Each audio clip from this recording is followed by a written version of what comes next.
Assalamualaikum warahmatullahi wabarakatuh. Bismillahirrahmanirrahim. Alhamdulillahirabbil alamin. Wa bihi nasta'in wa ala umurid dunya waddin. Wassalatu wassalamu ala sayyidina Muhammadin wa ala alihi wa sahbihi ajma'in. Para muslimin muslimat yang dirahmati oleh Allah Subhanahu wa taala. Izinkan pada kesempatan kali ini saya akan menyampaikan sedikit materi berkaitan dengan belajar kesabaran kepada Imam Asy-Syafi'i dan Imam Junaid al-Baghdadi. Sahabat yang dirahmati oleh Allah, belajar bersabar berarti belajar mengendalikan amarah atau khodok.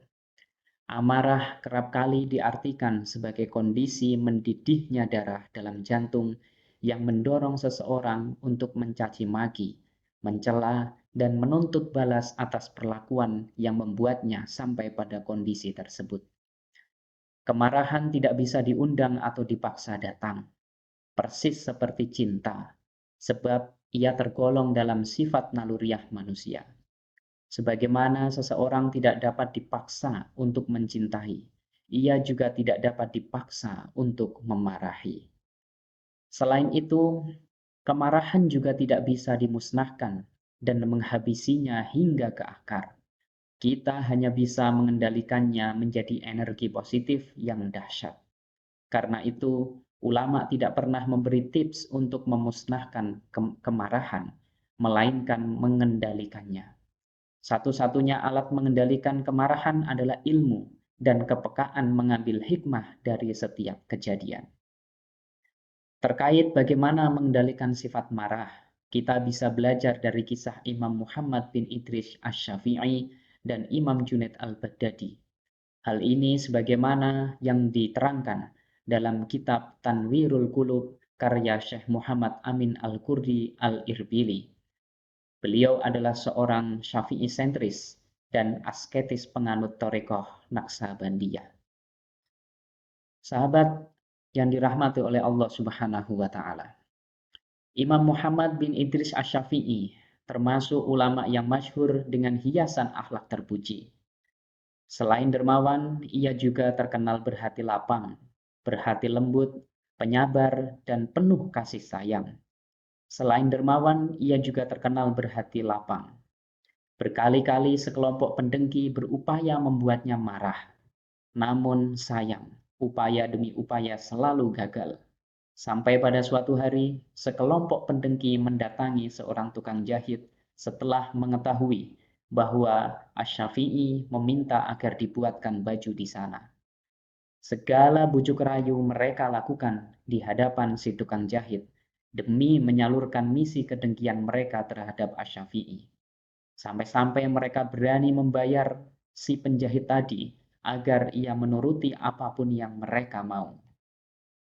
Pendek kisah, setelah mendapati tawaran bayaran yang tinggi, bapak tukang jahit langganan Asy-Syafi'i itu pun sanggup menjalankan perintah apapun. Tanpa pikir panjang, para pendengki lekas menyerahkan uang dan membisikkan sebuah misi aneh. Selama menjadi penjahit baru pertama kali ini, ia mendapat misi yang melenceng dari kapasitasnya sebagai tukang jahit yang profesional. Rupanya, ia diminta agar menjahit lengan kanan baju seorang imam yang ia kagumi, yaitu Imam Asy-Syafi'i, dengan sangat sempit. Sekiranya Asy-Syafi'i akan kesulitan memasuki tangan kanannya, dan tentu lebih sukar lagi untuk mengeluarkannya.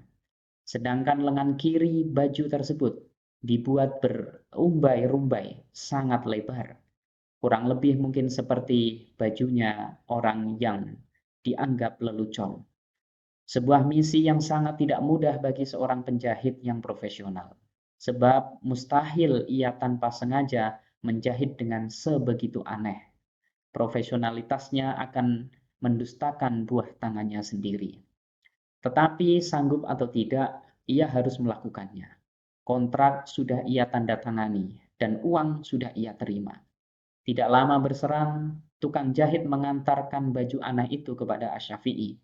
Dengan bentuk baju yang sedemikian unik dan mengocok perut para pendengki, Diharapkan Asy-Syafi'i akan marah geram dengan muka yang merah padam.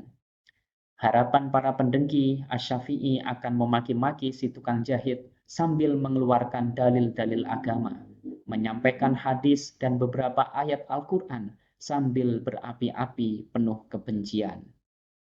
Namun Asy-Syafi'i yang mereka hadapi dari dulu hingga saat ini tetaplah Asy-Syafi'i yang lembut. Asy-Syafi'i yang penuh kasih sayang dan anti siaran kebencian. Alih-alih diharapkan memaki-maki, malah berterima kasih dan mendoakan tukang jahit langganannya yang profesional itu. Jangankan sampai memaki, bertanya mengapa ia menjahit seperti itu saja tidak keluar dari lisan Asy-Syafi'i.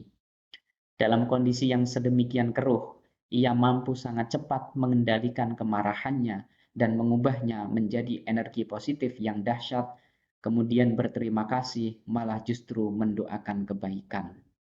Imam Asy-Syafi'i mendoakan kepada si penjahit tersebut, "Terima kasih, semoga Allah membalasmu dengan limpahan kebaikan lantaran engkau menjahit lengan kanan bajuku sangat sempit. Dengan begitu aku tidak perlu repot menggulungnya ketika menulis dan berkarya. Adapun lengan baju kiriku yang berumbai, itu sangat menguntungkan bagiku. Lengan baju itu memudahkanku membawa berbagai kitab dengan jumlah yang banyak." Lalu sang tukang jahit itu seketika tersipu malu melihat sikap seorang imam mulia yang ia kagumi selama ini. Ia bertekad tidak akan pernah melakukan hal serupa lagi. Berkat pengendalian Asy-Syafi'i, tukang jahit itu pun bertaubat. Ternyata sikapnya tersebut mampu menjadi energi nasihat yang besar. Kemudian sahabat yang dirahmati Allah, ada cerita peristiwa kesabaran yang kedua yang dialami atau yang dilakukan oleh Imam Junaid al-Baghdadi. Peristiwa yang menimpa Imam Junaid juga ulah dari para pendengki yang ingin menguji kesabarannya. Tragedi itu terjadi ketika hari Jumat, tepat ketika Imam Junaid berangkat ke masjid hendak menghadiri ibadah sholat Jumat. Tiba-tiba sekelompok pembenci atau haters yang hidup berdampingan dengannya mengeluarkan jurus jitu demi membuat Imam Junaid marah.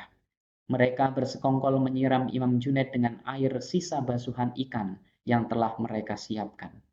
Air sisa basuhan ikan yang amis luar biasa itu pun akhirnya membasahi seluruh pakaian dan badan sang imam.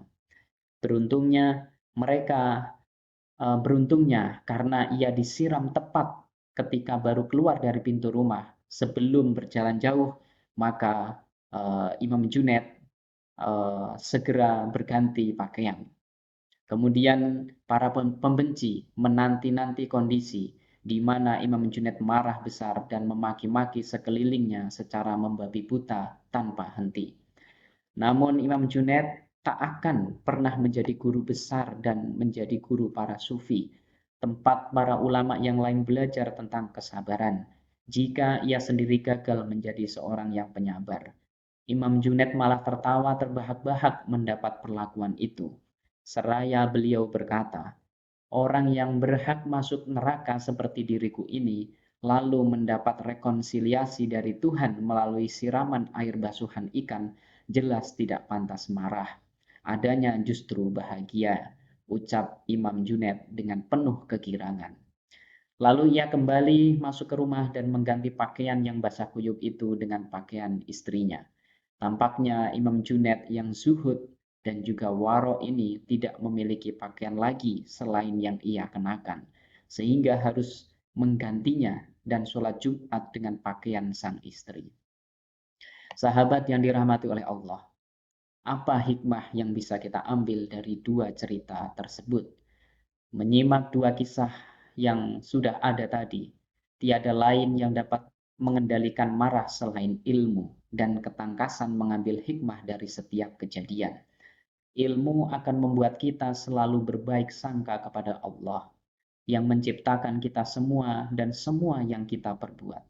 Dan husnudon itulah yang mengantarkan kita mampu menjangkau hikmah dengan cepat.